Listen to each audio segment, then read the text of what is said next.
없나이다. 아멘. 주님의 은혜가 여러분에게 임하길 바랍니다. 러시아에 의한 우크라이나 침범 전쟁이 거의 1년 다 되어갑니다.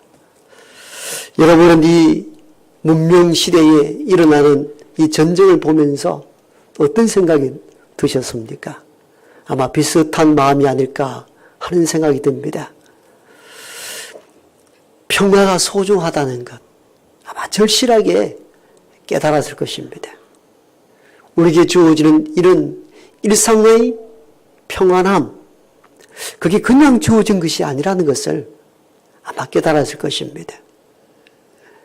전쟁이 사라질 것 같았던 이 21세기 최첨단을 걷는 문명사회 속에서도 재래식 무기를 앞세워서 한 나라를 침범하는 것을 보면서 평화가 얼마나 소중하고 전쟁이 그치고 평화 속에 살아가는 것이 하나님의 큰 은혜임을 깨닫습니다. 그러면서 우리는 이 전쟁을 바라보면서 평화의 소중함뿐만 아니라 전쟁은 어떤 경우에 있어서도 일어나서는 안 되겠다는 것. 여러분 우크라이나 현실 한번 보십시오. 우리는 70몇 년 전에 이 한반도 땅에 전쟁을 경험했던 어른들의 이야기를 들어보십시오. 모든 것을 다 빼앗아갑니다. 그 문명화 시대 속에 살았던 우크라이나 시민들이 어떻습니까? 모든 정지 이런 사업들이 멈춤으로 말미암아 그 파괴된 현장 지하에서 그저 캄캄한 그 어둠 속에서 추위에 떨고 배고픔과 우리가 상상할 수 없었던 일들을 현재 마주하고 있잖아요. 그래서 전쟁 모든 것을 빼앗아가 버립니다. 그러므로 이 땅에 어떤 형태로든지 전쟁은 없어야 합니다. 우리는 이 땅에서 전쟁이 사라지기를 기도해야 합니다. 그러면서 우리는 하나 더 느끼는 것이 뭡니까? 전쟁을 막고 평화를 가져오는 것은 그냥 오는 것이 아니라는 것. 최소한 우리 자신을 보호할 수 있는 장치, 방어 무기가 필요하다는 것도 깨닫게 되었습니다. 평화가 말로, 대화로 그냥 유지되지 않는다는 것, 우크라이나 현실을 보면서 깨닫는 진리입니다. 평화는 지킬 만한 힘이 있을 때 평화가 유지 가능합니다. 최소한의 우리를 지킬 수 있는 방어 무기가 있어야 된다는 것이 현대에 일어난 전쟁을 보면서 느낀 감정들입니다. 여러분 한편 이단 종파의 하나인 여호와의 증인에서는 집총을 거부하거든요. 군복무 자체를 거부합니다.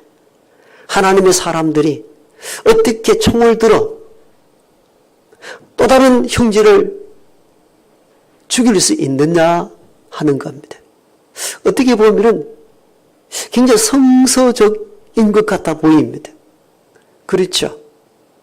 여러분 사람 무기를 개발해서 사람을 살상하는데 쓰임을 받고 군 징집을 당해서 우리가 그 총을 들고 표적을 향하여 죽이는 연습을 하는 것이 마땅치 않다 이렇게 해서 그들은 감옥서 가더라도 집총을 거부하거든요.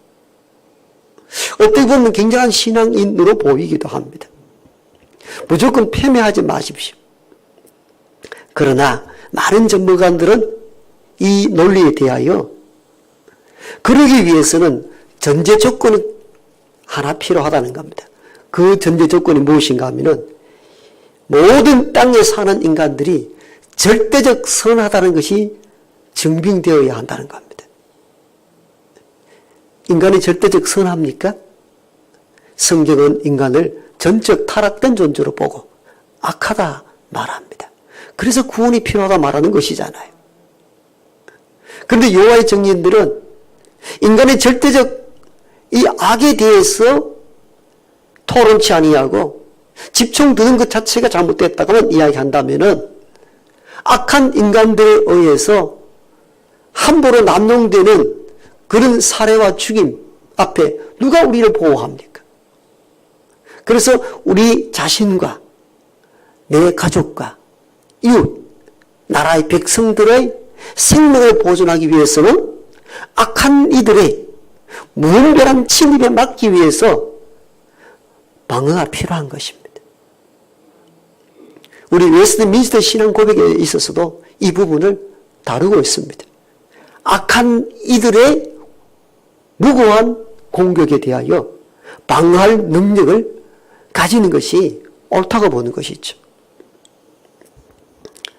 여러분, 폴란드가 우리나라 무기를 많이 수입해 갔죠. 왜?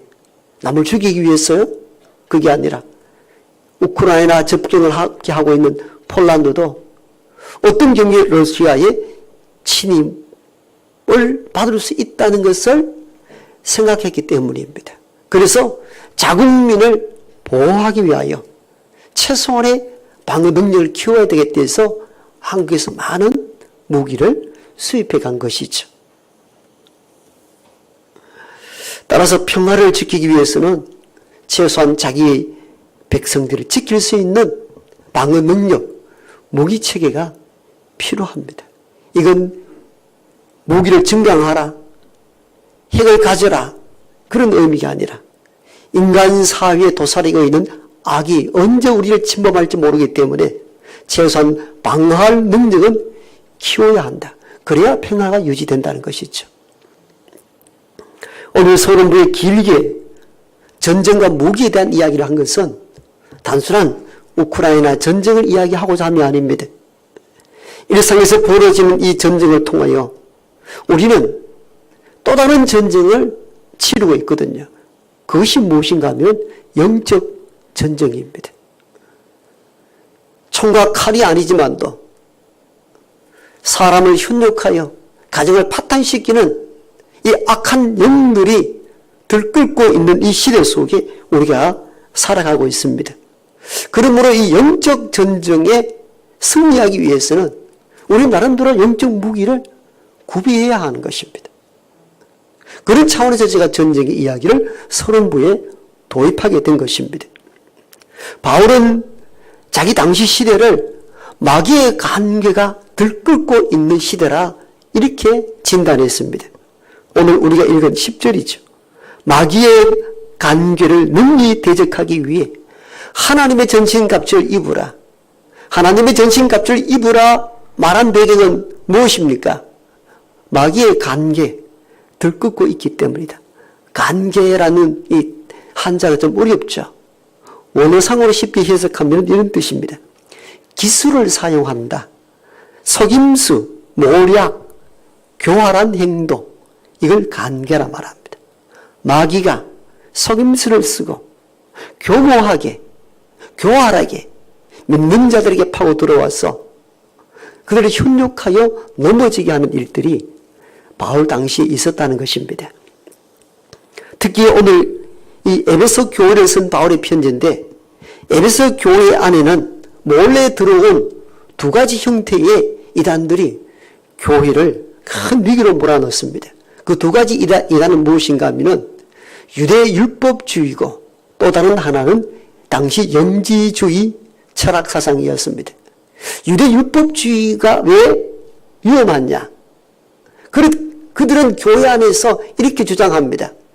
예수를 잘 믿어라. 예수를 믿어야 한다.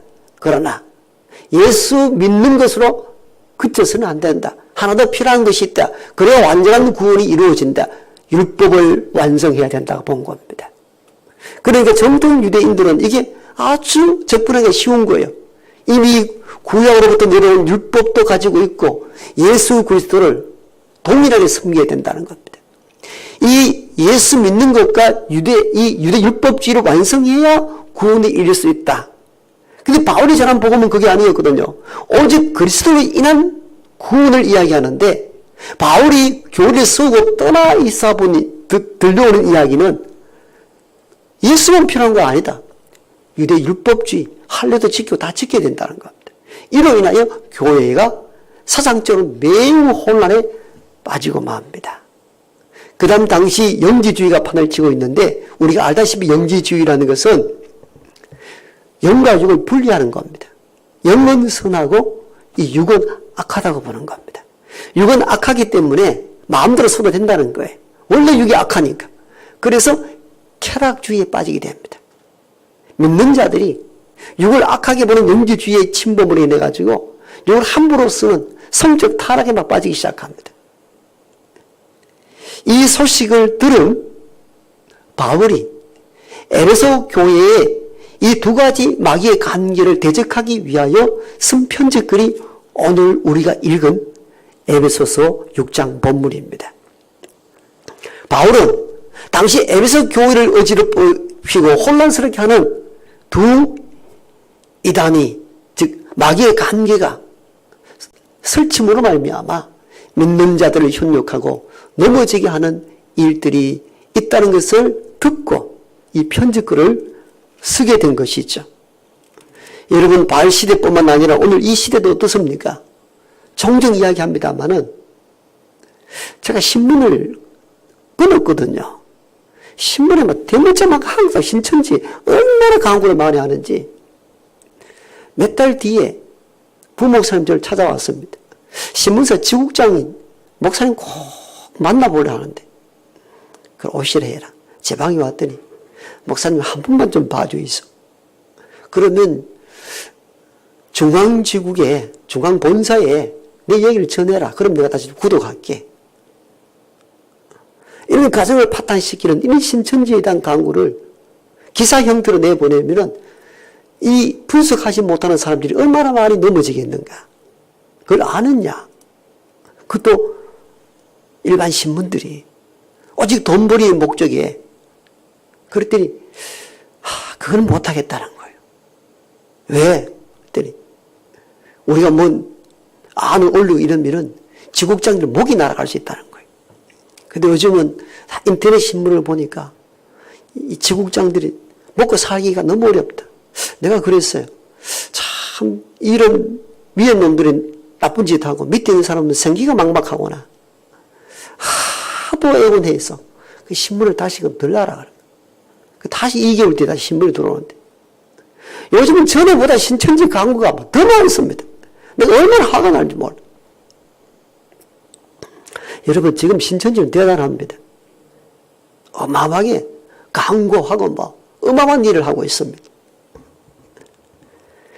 이 지구상에 가장 많은 이단들이 어디 있을까요?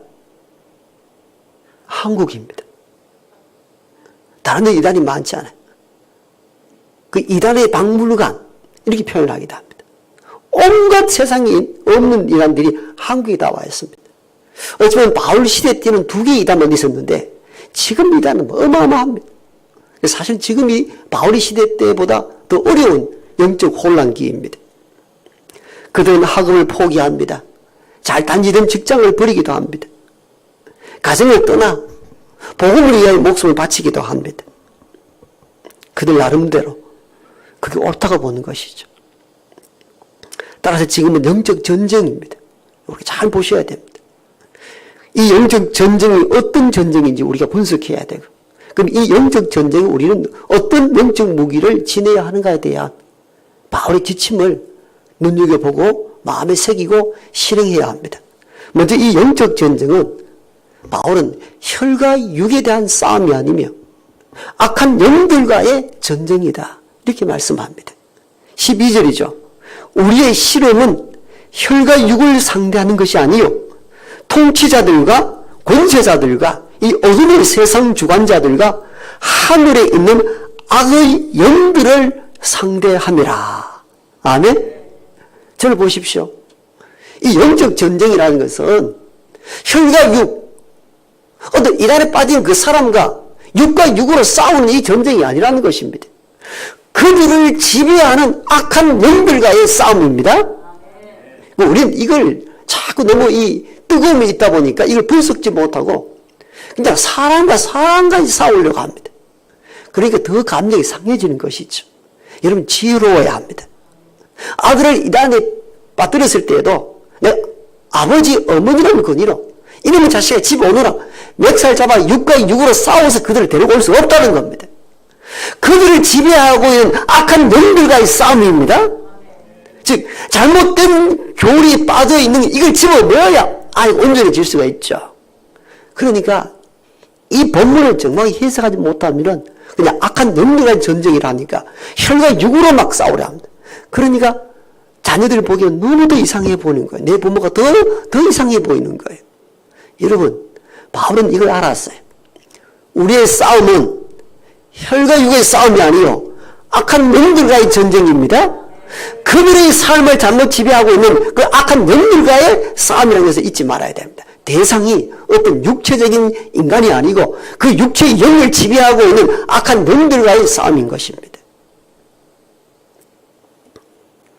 그럼 악한 영들과의 싸움을 하려면 어떻게 해야 됩니까? 그 첫 번째가 우리가 가져야 될 영적 무기, 즉 악한 영들과의 싸우려면 어떤 무기를 먼저 가져야 되는가? 그건 진리입니다. 기독교의 진리를 알아야 합니다. 기독교의 진리를 알지 못하면은, 이 영적 무기를 가지지 못하면은 악한 영들에 빠져 있는 그들과의 싸움에 집니다. 그들을 대체가 이길 수도 없고 그들을 구해낼 수도 없습니다. 진리가 너희를 자유케 하리라 하셨잖아요. 진리를 알아야 참된 자유를 얻거든요. 그래서 바울은 14절에서 너희가 먼저 진리로 허리띠를 띠라. 한번 따라 합시다. 진리로 허리띠를 띠라. 바울이 에베소 교회 편지를 보낼 때에 그는 로마 옥중에 있었습니다. 그래서 에베소서를 옥중서신이라 하지 않습니까? 옥중에서 보니까 그들을 지키고 있는 로마 병정들이 눈에 보입니다. 로마 병정들의 옷을 자세히 보면서 바울이 영적 통찰을 얻은 것입니다. 로마의 병사들이 전쟁터에 나가기 위해서 저렇게 무장을 하는구나. 일반 전쟁에서 저렇게 이 준비를 하는데 영적 전쟁을 벌이는 우리는 어떻게 준비하면 좋고 무슨 무기를 지내야 할까? 이걸 고민하다가 힌트를 얻은 것이 로마 병정의 전투복이었습니다. 그 전투복 영상 목사님 가능합니까? 다 아는 내용들이 많다. 네, 이런 식으로. 전투에 나갈 때 로마 병정들은 투구도 시조, 방패, 칼, 앞에 갑옷, 흉배, 이걸 추론해서 영적 전쟁을 벌이는 그리스도인들은 어떤 무기를 지내야 하는가? 이걸 거기서 아이디어를 얻어낸 것입니다. 여러분, 이 로마 병정의 전투복을 보면서 가장 중요한 게 무엇인 것 같습니까? 우선되는 게 투구, 방패, 칼, 각자 생각이 다를 수가 있겠죠. 그런데 여러분 잘 보이지 않지만도 바울은 로마 병정의 이 전투백, 전신갑주를 보면서 가장 중요한 것을 찾아냈습니다. 그게 뭐냐면은 그림을 보면 잘 안 보이죠. 허리띠였습니다. 허리띠. 우리가 전쟁 나가는데 목사님 허리띠가 전투의 병이 뭐 그리 중요합니까? 칼이 중요하죠. 상대의 무기, 창과 칼을 막을 방패도 중요하죠. 허리띠가 왜 처음 우선시 됩니까? 영상은 없어야 됩니다. 여러분, 이 영상에서 잘 안 보이죠? 여러분, 허리띠가 잘 보입니까? 여러분들 잘 안 보이잖아요. 그래서, 이 바울이 정말 영적 통찰력이 대단한 분임으로 깨닫게 됩니다. 허리띠를 먼저 가장 기본적인 것을 봤습니다. 왜? 허리띠는 고대 병사에 있어서 윗옷을 간추려 딱 싸매고 바지춤을 잡아줍니다. 여러분, 강도나 범죄자를 잡았을 때 경찰 공무원 장로님 어떻습니까? 뭘 조치합니까? 허리띠를 빼게 한다잖아요. 허리띠를 빼. 그래서 옷이 내려가면 잘 도망을 못 가니까 옛날에. 요즘은 옷이 또 허리띠 없는 옷도 많습니다만 원래 허리띠를 빼서 이렇게 도망을 못 가도록 조치를 했다고 그래요. 그게 지혜로운 방식이잖아요. 고대 병사들은 오늘처럼 이렇게 단정단 이런 옷장이 아니었어요. 그냥 옷을 그냥 걸치는 옷이었는데 이 전쟁 육체로 싸울 때는 요즘 무기로 싸우지만도 몸으로 가서 싸웠잖아요. 그때는 옷이 이렇게 지멋대로 녹으면 어떡합니까? 민첩하게 할 수가 없어요. 유도 경기를 하다가 가끔 심판이 끊고 어떻게 합니까? 이렇게 하라 하자. 이걸 이렇게 해야 또 유도가 기술이 나오는 거죠.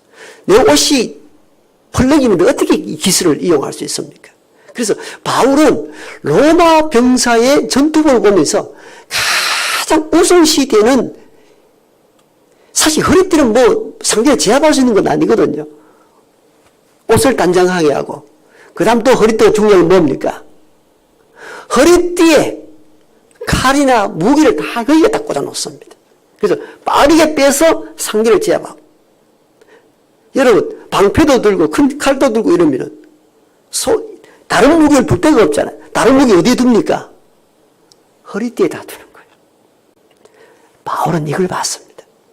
그래서 로마 병정에 있어서 방패도 중요하고 칼도 중요하고 투구도 중요하고 신발도 중요한데 가장 기본적인 것을 봤습니다. 그게 뭐라고요? 허리띠였습니다. 허리띠. 그래서 우리는 영적 준비를 하려면 로마 병정에 빗대어 한다면은 허리띠, 기본으로 되는 것이 뭐냐? 진리라 본 것입니다. 그래서 바울은 너희가 먼저 진리의 허리띠를 띠십시오.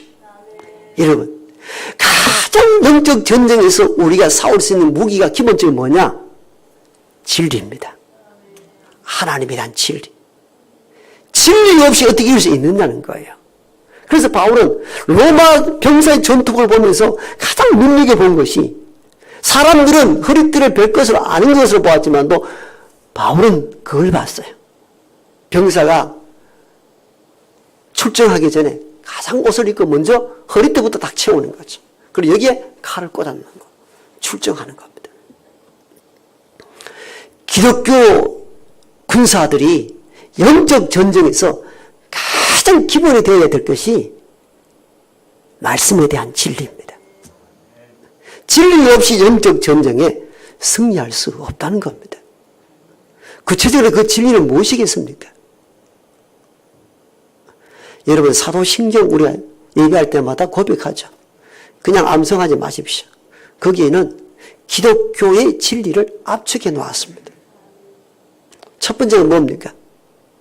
하나님은 천지를 창조하신 유일한 분이라는 겁니다. 이 기독교의 첫 번째 진리입니다. 하나님 이외에 신은 없으면 하나님이 세상을 창조하시고 운영하시고 다스리시는 유일한 분이심을 믿어야 합니다. 이 기독교의 진리 없을 때 우리가 흔들어 넘어지는 거예요. 두 번째는 신경 고백에 나와 있지만 또 아들 예수 그리스도의 구원성입니다. 예수 그리스도 이외에 우리를 구원해 줄 자가 이 땅에 아무도 없습니다. 이 마귀가 죽지 않고 영생 불사한다고요? 그게 현장에 넘어지잖아요. 그리스도 외에 영생 부활할 존재는 없습니다. 예수 그리스도만이 저와 여러분을 능히 죄에서 구원해 주실 유일한 분임을 믿어야 합니다. 그 다음에 성령의 역사를 믿어야 됩니다. 성령은 어떤 존재이십니까? 하나님의 창조주 되심을 우리로 알게 하시고 예수 그리스도가 나 위에 죽고 부활하신 분임을 마음으로 믿도록 돕는 분이 성령님이십니다. 오늘 우리가 하나님을 알고 그리스도 예수를 믿는 것은 내 의지가 아니에요. 내 생각과 판단이 아니라 나에게 이 생각을 끌어내고 믿도록 만들어주신 이가 있는데 그가 성령 하나님이십니다. 그래서 우리는 성부 하나님, 성자 예수님, 성령 하나님을 삼위일체로 고백을 하는 것입니다. 이건 사도신경에 나와 있는 주요 진리의 고백인 것입니다. 거기 우리가 하나 더 추가하면은 성경의 유일성을 또한 진리로 받아들여야 합니다. 성경 이외에 하나님의 최종 계시는 없으며 성경만이 유일한 하나님의 감동으로 된 경전으로 받아들여야 합니다. 여러분, 이 정도 기초적 진리는 우리가 가지고 있어야 됩니다. 그래서 바울은 진리의 허리띠를 띠십시오. 마귀의 관계가 넘쳐납니다. 그러므로 진리의 허리띠, 가장 기본이 되는 것은 진리라는 겁니다. 한국 교회가 세계사적으로 많은 성장을 거듭하여 모델이 되기도 했습니다만은 지금 돌아보니 문제가 한둘 터지기 시작하죠. 여러분, 우리는 그동안 70년, 80년대까지 수적 성장을 이루어왔습니다. 세계 교회사 유례가 없는 일들입니다. 기독교 역사 2000년 동안 이루어졌던 일들을 한국은 1세기 되지 아니하여 그 과업을 다 얻었습니다. 상상할 수 없는. 그런데 우리는 수적 성장에만 매몰될 뿐 모아놓은 사람들을 제대로 양육하고 진리를 가르치지 않았습니다. 모으기만 했잖아요. 그래서 우리는 이렇게 자랑했습니다. 한국 기독교는 1,200만이라고. 우리 교회가 수천 명 되고 수백만 된다고. 여러분, 그랬으면 모으기만 할 뿐만 아니라 그들을 진리의 용서로 가르쳐야 했던 것입니다. 이 가르침이 없으면 어떻게 됩니까? 그 저런 이단에 빠진 이유가 뭡니까? 진리에 대한 명확한 가르침이 없었기 때문입니다. 여러분, 신천지에 빠진 일 대부분 한국 전통교회의 교인들입니다. 그게 80, 90%입니다. 그들의 이야기를 들어보면은 우리가 여기 와서 제대로 성경 공부를 배웠다 이렇게 고백합니다. 이건 목회자인 저의 책임이고 우리 모두 한국교회 지도자 책임입니다. 제대로 안 가르쳤으니까. 그리고 무료 성경학원을 열어가지고 엉뚱한 것이었다 가르치잖아요. 거기에 매몰돼 버린 거죠. 그래서 이 부분이 중요합니다. 진리로 허리띠를 띠는, 진리 가운데 선다는 것. 이게 얼마나 중요한 거예요. 다시 깨달아야 됩니다. 그러므로 올 한 해 시작될 때에 여러분 매일 성경을 읽으시기 바랍니다. 그래야 진리를 알죠. 진리를 알죠. 여러분, 교회 생활 카드를 신년 첫 때 다 제가 드렸잖아요. 거기 보면은 신앙생활에 대한 모든 데이터 기록이 여기 다 기록되어 있습니다. 예배, 올해가 예배 생활하고 있나, 전도 생활하고 있나, 새벽 기도를 하고 있나, 헌금 생활 제대로 하고 있나. 마지막 뒷장에는 뭐예요? 성경 읽기표 66권 다 나와 있습니다. 어제 제가 설교 마무리하고 보면서 회개를 했어요. 참 목사, 니는? 그런데 제가 시작을 지난해 1월 1일부터 1월 14일까지 신약을 다 읽었어요. 그리고 구약을 쭉 읽는데 소선지석에서 멈춰 있어요. 어제 저녁을 일찍 먹고 밤 10시 반, 11시까지 나머지를 다 읽었습니다. 그래야 내가 설교를 할 수 있겠다 생각이 들었어요. 내가 여러분 성경 읽으십시오 할 때 지도 안 읽는데 내가 뭔 용감하게 거짓말 칠 수 있습니까? 그 보십시오. 내가 다 줄 거 있잖아요. 어제 끝냈습니다. 여러분, 마음의 준비 계획이 얼마나 중요한지 몰라요. 나 원래 이렇게 성경 일독 한번 해야 되겠다. 여러분, 그래서 체크해 가보세요. 체크해 보세요. 해야 됩니다. 세상 꿈만 꾸지 말고, 돈 많이 버는 꿈만 꾸지 말고, 내가 진리 가운데 원래 살아야 되겠다. 성경 제대로 한번 읽어봐야 되겠다. 그래야 영적 전쟁에서 이길 수 있는 거예요. 진리의 허리띠를 띠라 그랬잖아요. 읽는 데서 멈추지 말고, 그 구절을 주시는 메시지를 음미하고, 묵상하고, 제대로 해석해내야 됩니다. 그러려면 성경 공부 같은 것 있다면은, 제가 성경 공부는 여러분 지원 안 하잖아요. 왜 공부를 안 할래요? 이상한 이만희 하는 데는 막 즐겨 따라가려고. 담임 목사만큼 여러분을 사랑하는 사람 누가 있습니까? 그리고 그 말씀을 적용해야 합니다. 그래야 진리 위에 바로 서는 거예요. 적용하지 않으면 여러분들이 기가 높아 이성이 높아져가지고 자꾸 판단만 하려 해요. 오늘 최 목사 설교가 저렇다, 나쁘다, 옳다 앉아서 그 집 하고 있는 거예요. 말씀은 지식이 늘어나서 남을 평가 판단하는 데 쓰는 것이 아니라 나에게 적용하는 거예요. 이 말씀 내가 듣고 알지 못했는데 나 이대로 살아야 되겠다. 그래 한번 살아가 보는 거예요. 그래 진리의 허리띠를 띠는 거예요. 오늘 왜 우리가 많이 넘어지고 많은 가정들이 이단들로 인하여 깨지는 겁니까? 진리 위에 서지 않았기 때문이에요. 숫자만 끌어 많이 모아놨다고 영림시하는 이 문화풍도 없어야 합니다. 얼마나 많은 진리 위에 교회를 세우는가? 그게 중요한 거예요. 그게 중요한 거예요. 여러분은 목회자를 평가할 때도 그렇게 평가하지 않나요? 수천 명, 수만 명을 모았다더라 하면 열광하고, 어디 작은 교회, 개척교회, 상가교회에서도 말씀대로 한번 지키고 가르쳐 보려는 사람들에 대해서는 숫자적으로 함부로 막 평가합니다. 얼마나 웃기는 일들이 일어나는지 모릅니다.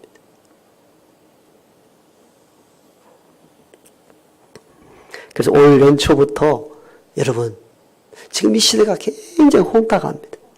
얼마나 영적으로 어지러운지 몰라요. 어떻게 말씀 읽지 않고, 말씀을 묵상하지 않고, 말씀을 적용하지 않고 버틸 수 있습니까? 참 신기하고 놀라운 것은 그래도 버티고 교회를 나온다는 거예요. 감사하기도 하고 놀랍기도 합니다. 여러분, 그런 신앙에서 이제 벗어나서 올 한해 내가 말씀 한번 읽고 진리 가운데 서봐야 되겠다. 이런 각오와 결단을 다지는 이 시간 되기를 축복합니다. 아버지 하나님, 벌써 신년 두 번째 주일입니다. 반복되는 일상 접고 이제 내가 진리 위에 서야지. 철저한 각오와 결단을 다지는 복된 출발점이 되게 도와주옵소서. 예수님 이름으로 기도드리옵나이다.